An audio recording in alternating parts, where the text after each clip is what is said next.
Okay. Tonight we're going to talk about the cultural use of the Bible, the theological use of the Bible, and then we'll go a little bit over the synthetic overviews that we talked about last time, and then talk about interpretive questions, kinds of questions to ask of the text when you're working on it. And I'd like to begin under the cultural use of the Bible, talk about the problem of bridging cultures. Back here before class, we were talking about the difference between the high school students now and just 10 years ago. We've learned that every 10 years it's a whole new culture, even in our society. The values are different, the perspective is different. That's why you have Generation X and Generation Y and all those kinds of the millennial generation. Come on in. And so there are real differences, and our culture controls our perceptions. Basically, the culture we've grown up in and the culture we've adapted to will determine how we perceive things. And it affects our perceptions, our thoughts, and our responses far more than what we would admit to or even be aware of. And you can see this in various things. Just as an example from my own experience growing up, I grew up in the days when we went from segregated world to a desegregated world. And there was a lot of thought that when we desegregate, everything will be wonderful because everybody will be going to school together and understanding each other and all that.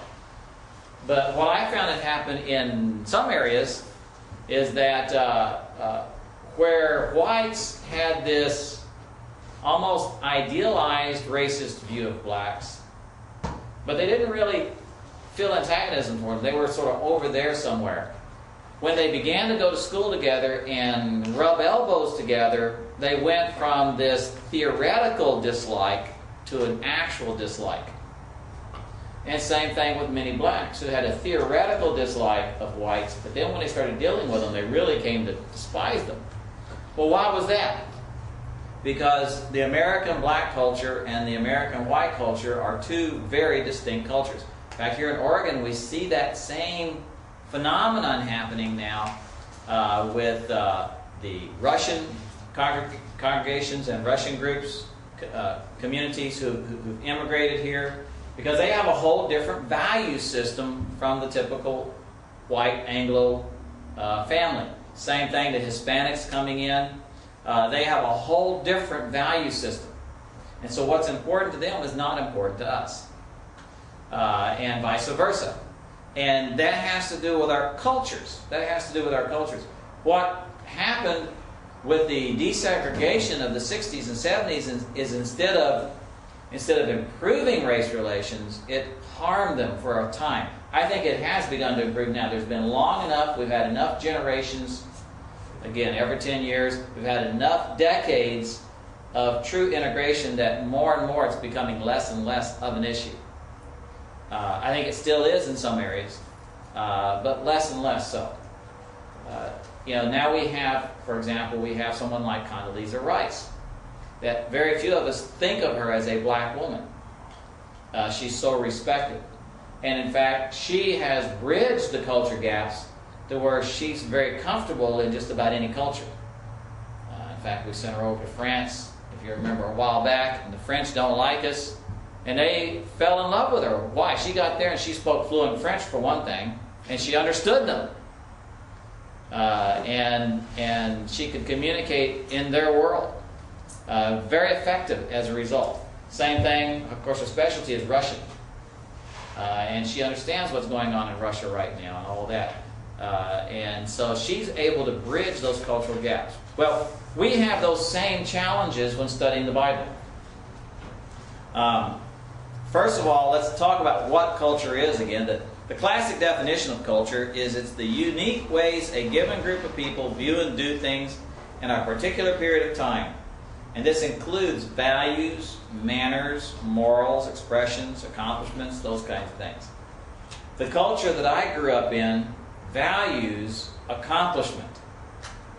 The culture that I'm teaching now at the college level values relationship over accomplishment.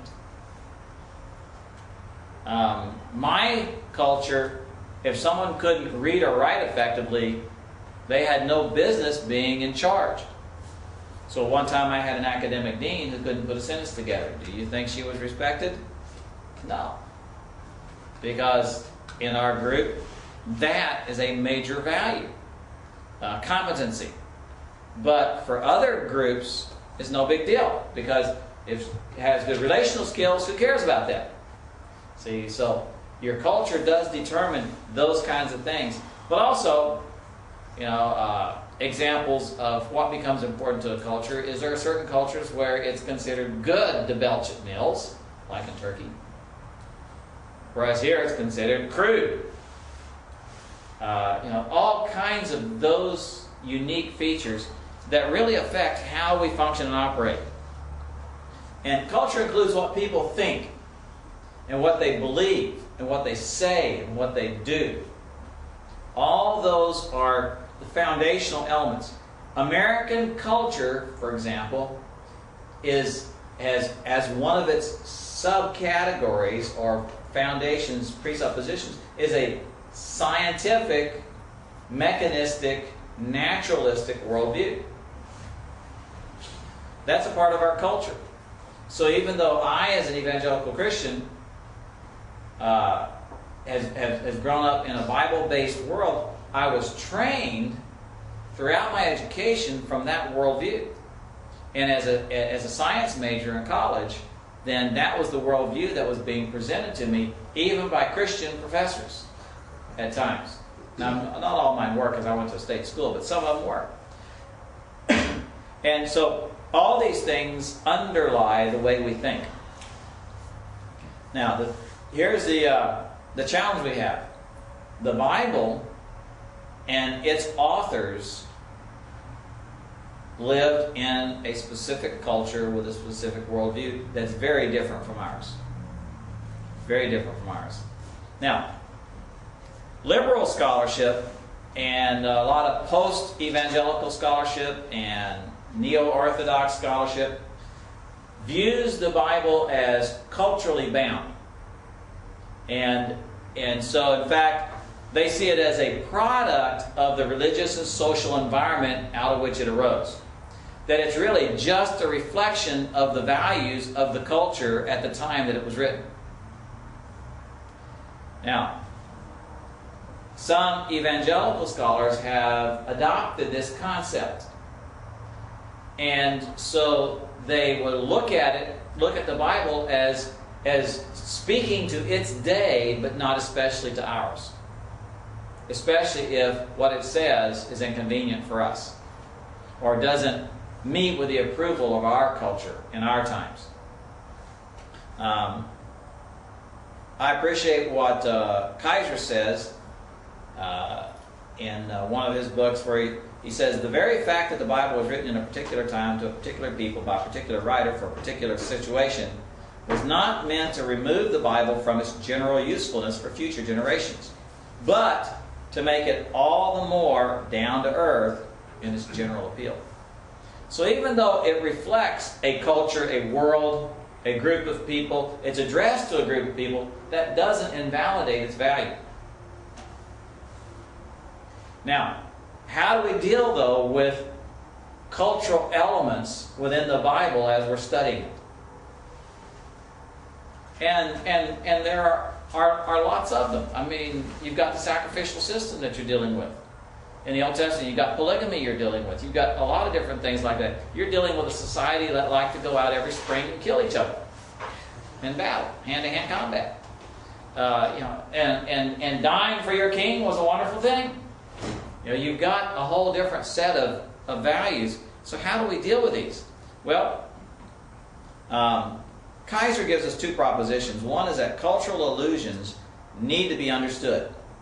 When the Old Testament writers allude to something out of their culture, we do need to understand that. And we need to understand it because then it helps us understand what the author meant to say. That's where, on the vine and the branches, when Jesus talks about, I am the vine, you are the branches, and he begins talking about these different things. If you understood viticulture of the first century, what he says makes perfect sense. If you know nothing about viticulture, you can get real confused. Now, I think even knowing nothing, if you really pay attention, you can get the main gist.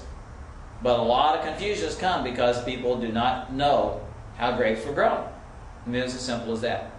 And a lot of things are like that. You know, why does Jonah refuse to go to Nineveh? Well, if you know the history, the background, and the culture, you'd understand his aversion to doing that. Now, cultural aspects, here's a second proposition that Kaiser makes, and that is that cultural aspects are not to be applied directly to our day.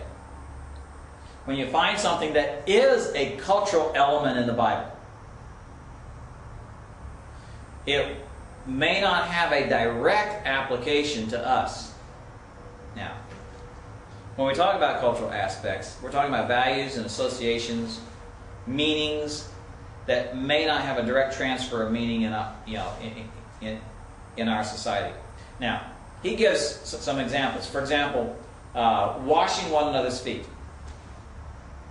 We have foot washing Baptists and I believe it's Brethren and some of the other groups practice foot washing because Jesus washed the disciples' feet.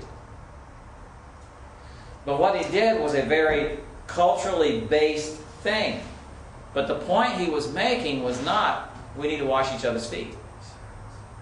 See, the point he was making was serving one another, humility.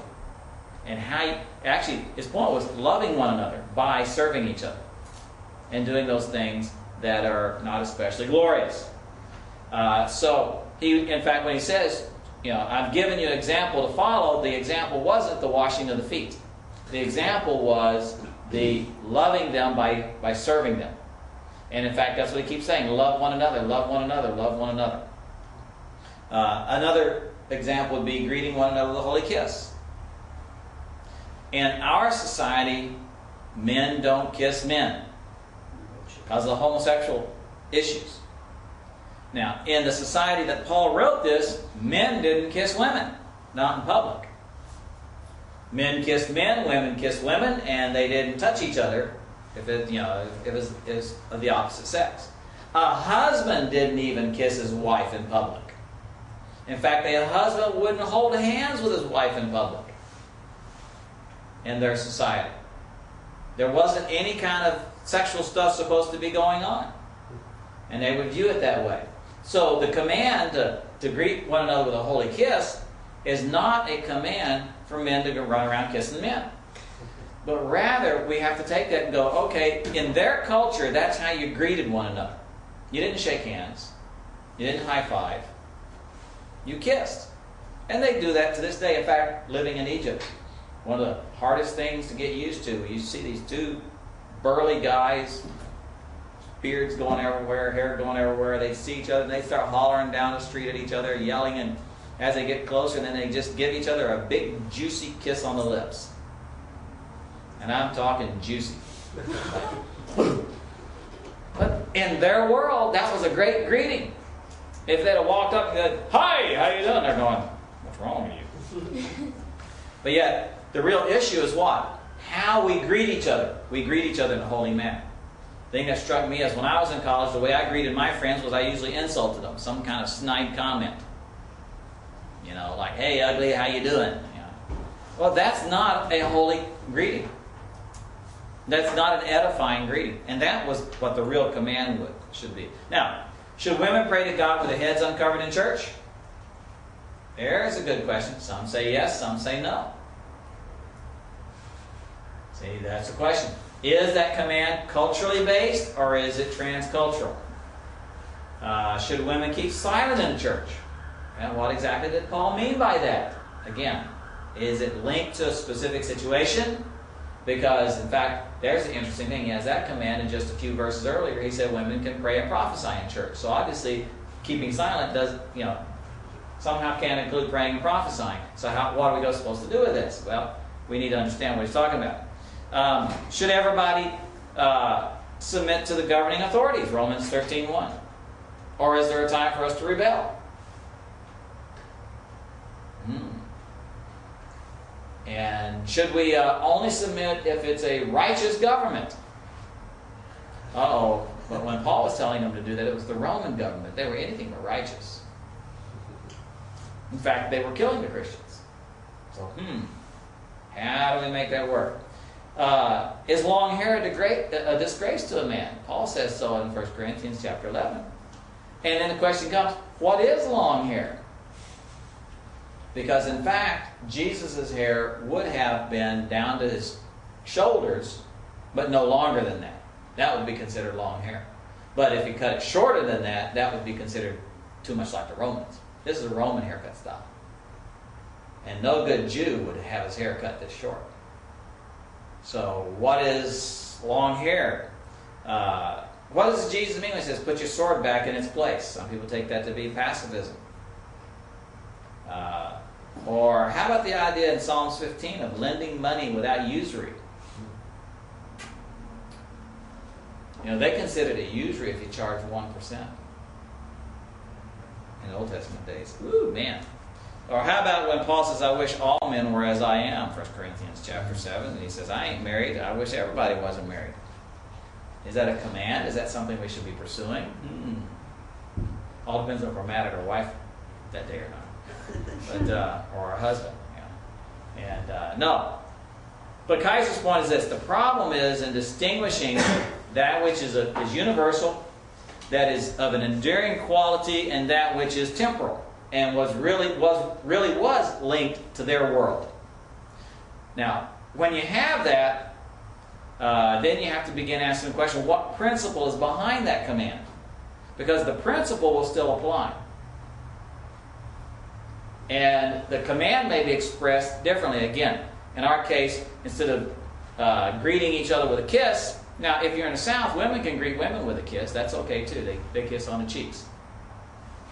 But men would greet each other with a holy handshake. Well, what does a holy handshake look like? How is it done? And those are the things. Now, my own view is this, though. One of the things we have to understand when we're doing a cultural study of the Bible is to realize that both the Old Testament and the New Testament in their day were countercultural documents. Okay? In their day, they went counter to their cultures. When Moses told the Israelites, or God told the Israelites through Moses, you shall worship the Lord your God in one place only, it's not because they were doing that. In fact, it's because they were doing anything but that.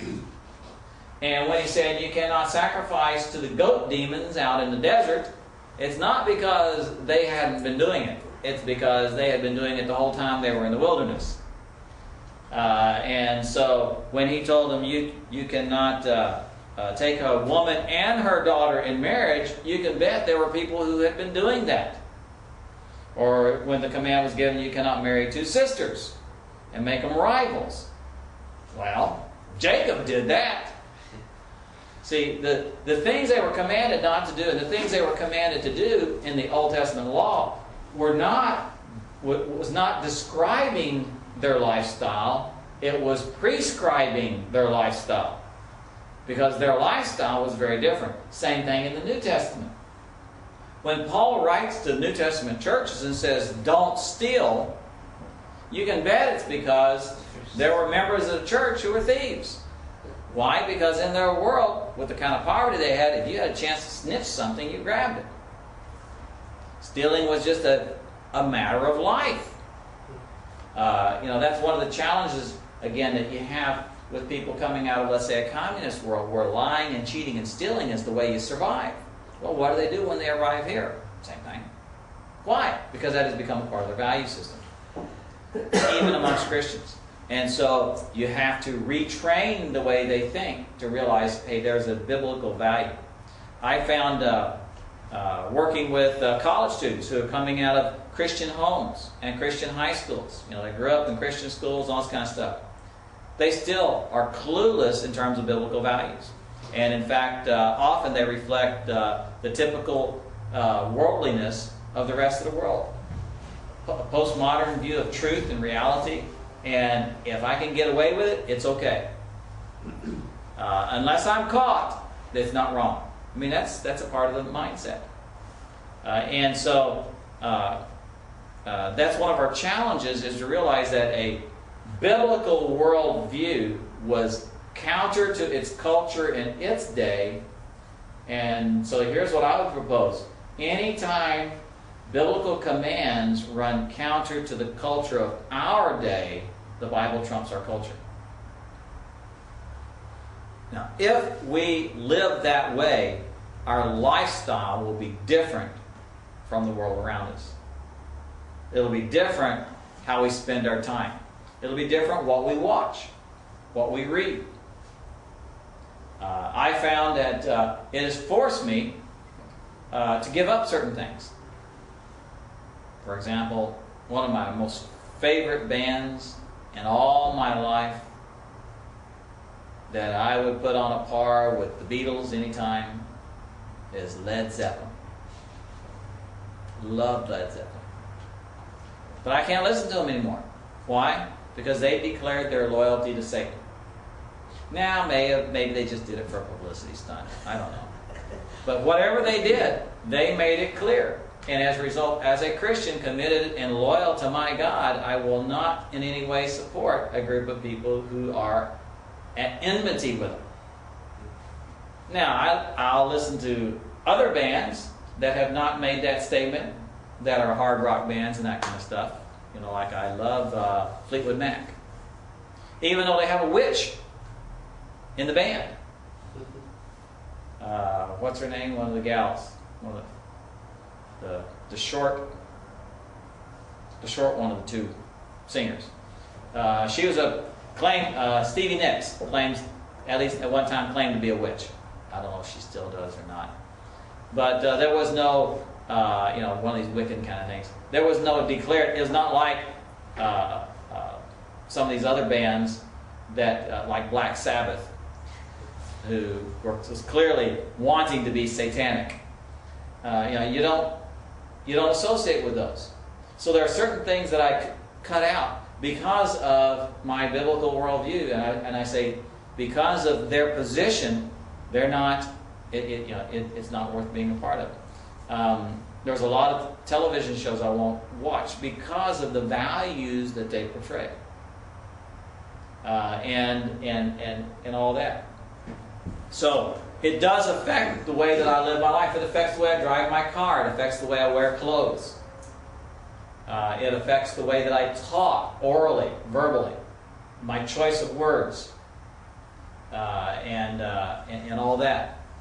Because I am influenced by a value system that is different from my system. And I find it interesting because one of the things that I have seen is these young high school students graduating and coming into a Christian school who view themselves as committed Christians.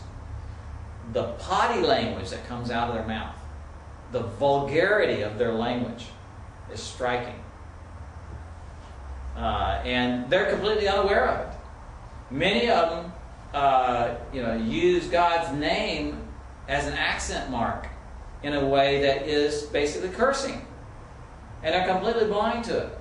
Why? Because the radio programs they listen to, the television shows they watch, everything that they're exposed to, this is just the normal way of talking. It is the value system. But the New Testament commanded clean speech. It commanded no dirty jokes. It commands certain lifestyles that conflicted with the culture of their day and conflict with the culture of our day. And so I think we should view it as countercultural. And my own view is that especially if there's a direct command, unless I can see clear evidence that it's culturally bound or it's talking about a specific element of the culture of its day, then I should obey it directly. And if I think it's commanding something that is culturally related, then again, I've got to stop and say, if that's the case, what's the principle behind the command? And that principle I need to live by as it impacts my culture and my day. And so that's one of the challenges. Now, the way we try to handle this is through what we call contextualization. And the definition of contextualization is that you're translating the Bible's message in terms and concepts that are immediately meaningful to today's audience. How do I bring an Old Testament or New Testament idea into today's language? The NIV attempts to do this with their dynamic equivalent translation. Many missionaries try to do this with their translations of the Bible and how they teach it in other cultures. But there's some pitfalls to contextualization. When I start trying to make the Bible make sense to my culture, in other words, restate it in culturally relevant terms, then there's some problems. One of the potential problems is keeping our own preconceptions from twisting the meaning of the text and to make it match my values. You know what I mean by that? So when I'm explaining it, when I'm translating it over into the present culture, I translate it in such a way that it allows me to be comfortable within my culture. So that's one of the dangers. Or another danger is taking shortcuts. When I try to make something culturally relevant and I try to restate it in cultural terms, sometimes what I'm really doing is just simply taking a shortcut.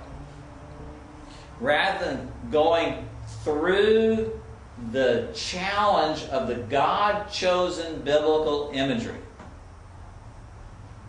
and working my way through it and coming to understand it, I just simply take a shortcut. For example, what do you do when you've got a culture that doesn't know anything about lambs? And we've had some of these out in the South Seas and all that kind of stuff. Their sacred animal was the boar, the pig. So do you translate the Bible over into John the Baptist saying, "Behold, the pig of God who takes away the sins of the world"? Some missionaries have tried to do that. The problem is what? The pig is the opposite image in the Bible. So now, what animal am I going to pick for the pig? No, I think the answer is you describe a lamb. You say a lamb is a kind of animal that you don't have on this island. And in fact, it's opposite to the pig. And you as a Gentile are allowed to eat pigs, but God didn't consider pigs the same thing as a lamb. Or what if they've never seen snow? Do you take that out of your translation of the Bible? Do you not teach about it? No. You've got to do extra hard work. Now, it can be a real challenge at times. A friend of mine who's a missionary was in the Amazon jungle as a missionary. Well, you come across the problem. The wise man built his house upon a rock. There are no rocks. For miles, we're talking like hundreds of miles, there's not even any rocks a mile down. It's all mud as far as you can dig. They have no idea of what a rock would look like or be like or why it matters to build your house on a rock.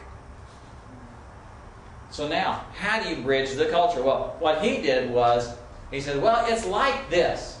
And he explained what rocks were and rocky ground is solid. He says, it's like when y'all go to build your houses, they built their houses on poles. And he says, the foolish man only sticks his pole in about a foot. And then when the floods come, it's going to wash out and the house is going to fall down, right? Yeah. What's the wise man do? Well, he sinks it real deep. It's down in the mud, solid. He says, well, that's the same basic idea. Okay, yeah, we can understand that. Now, but what he did was he didn't sacrifice. He said, there's this thing. You don't understand what it is, so we'll find something close. But understand that what I'm describing isn't the same thing. But it has the same principle of solid foundation. So he was able to still bridge the gap, but you don't change the translation and say the wise man builds his house on a really deeply set pole. See? You still say the wise man builds his house on a rock, and then you explain what it is. You take the effort to do that and to bridge this cultural gap. And so in teaching the Bible, in studying the Bible and communicating it to other people, we're going to find times where there is that gap. A great deal of what I do in the classroom is explaining cultural gaps by giving historical and cultural background. So that then, when it's been explained, then you look at the text and go, oh yeah, that makes sense. And it's not for the entertainment value, but because those are the things that need to be known. And you do draw parallels. For example, when I'm talking about why would Jonah not want to go and preach to the Ninevites, well, I just remind people, read up on what happened when the Iraqis invaded Kuwait. They went in and they plundered everybody's homes. I mean, they stole everything, including the kitchen sink. And then they also raped and pillaged. And they would do things like, if young men resisted them, they would homosexually rape them and castrate them. And then send them home. I mean, it was vicious and cruel. But when you go into the ancient writings, you discover that the modern day Iraqis are a bunch of wimps in comparison to what the Assyrians did to people and the cruelty by which they tortured people. I mean, they were vicious. You think we're dealing with bad terrorists today. Nothing like those guys. They just called it standard warfare methods. I love telling all the stories and things that is just before lunch, or right after lunch when people have a full stomach. And you keep telling them one story after another until you see the green gills, But it's a horrible thing when you find out the kind of stuff that they did to people. But so, when we're bridging the gap and we're explaining things, you bring those things out, and then Jonah's actions make perfect sense. You get there and you go, Jonah, I think I'd be sitting there with you all upset. And for my generation, I tell them, it's just like the way we felt about the Russians growing up. I could never imagine going to Russia as a missionary. I wanted to nuke them. And why? And even now, there's that feeling, because I grew up under the threat of nuclear holocaust from the Russians. See, that was the world that I grew up in, and it affected the way I thought, and so we bring it over. Now, another area of this cultural approach is an area called ethno-hermeneutics, and this is something to be aware of because this has become popular now. Ethno-hermeneutics, in other words, it's looking at it's a cross-discipline field studying hermeneutics and anthropology. So again, they're trying to see how your anthropological, your ethnological things affects the way you understand things. There was a guy named Caldwell who had 3 horizons that have to be accounted for whenever we're doing hermeneutics from this perspective. First of all, there's the culture of the Bible. And you notice this guy's, what he's saying has got some real truth to it. There's the culture of the Bible that's unique to itself. There's the culture of the interpreter. That's the world that I've grown up in. That's unique to me. And then there's the culture of the receptor, the person I'm speaking to. Now, those are all very real.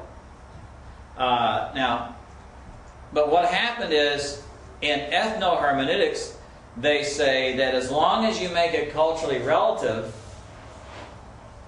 that's fine. And they would look to the rabbinic midrash as justification for I guess you'd say, a more loose approach. When the rabbis did their midrash, what they did was they gave Old Testament texts completely new meanings based upon how they understood the spiritual argument or the spiritual meaning behind it. They ignored context, and they would get all wrapped around the number of letters in a word, or which letter combination this word has, and therefore it has all this significance. We call it allegory. They allegorize. It was real fanciful interpretation. Well, in ethno-hermeneutics, they say, hey, the rabbis could do it, we can too. So that it makes it relevant. And they'd say, well, Paul used it. No, I don't think he did. I think with Paul, whenever he quotes out of the Old Testament, when he uses an allusion out of the Old Testament, if you go back to the Old Testament and you study it, in its historical context, you'll realize that Paul is using it specifically with the meaning that it had. And the meaning that he's attributing to it is the meaning of the original text and the original audience. Again, Walter Kaiser has something good to say about the use of ethnohermeneutics. He says, "It is one thing to use midrash and pesher methods of exegesis for devotional teachings on which everyone has already agreed. But it hardly fits the facts to imagine that the apostles used such techniques in trying their best to argue that what had happened in Christ was neither new nor unanticipated." Now his point is this, is the apostles argued from the historical realities of the prophetic message and their historical fulfillment and the literalness of that message to point to Jesus as the Messiah. They didn't use midrash. Because again, midrash, you use your imagination and you run with it. What you're doing is you're taking a verse and then you're figuring out ways to make it meaningful without actually studying what it said. And we have a lot of Bible studies that do that. Again, where we have to be careful. Now, how do we deal with the question of condescension, accommodation, acculturation